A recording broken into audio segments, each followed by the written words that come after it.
সাহেবকে যারা আনতে চাচ্ছেন ওনাদের একটা দল আমার সাথে দেখা করেছেন। আমি ওনাদেরকে বলেছি যে এটা আমার ব্যাপার নয়, এটা পররাষ্ট্র এবং স্বরাষ্ট্রের ব্যাপার, ওনাদের এখতিয়ারে। এবং পররাষ্ট্র উপদেষ্টা আপনারা জানেন ইতিমধ্যে বলেছেন যে তিনি এই ব্যাপারে অবহিত নন।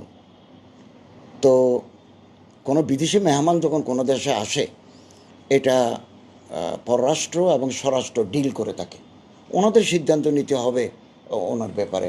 আমি তো ধর্ম উপদেষ্টা হিসেবে আমি কোনো এখতিয়ার রাখি না, সিদ্ধান্ত আমি দিতে পারি না।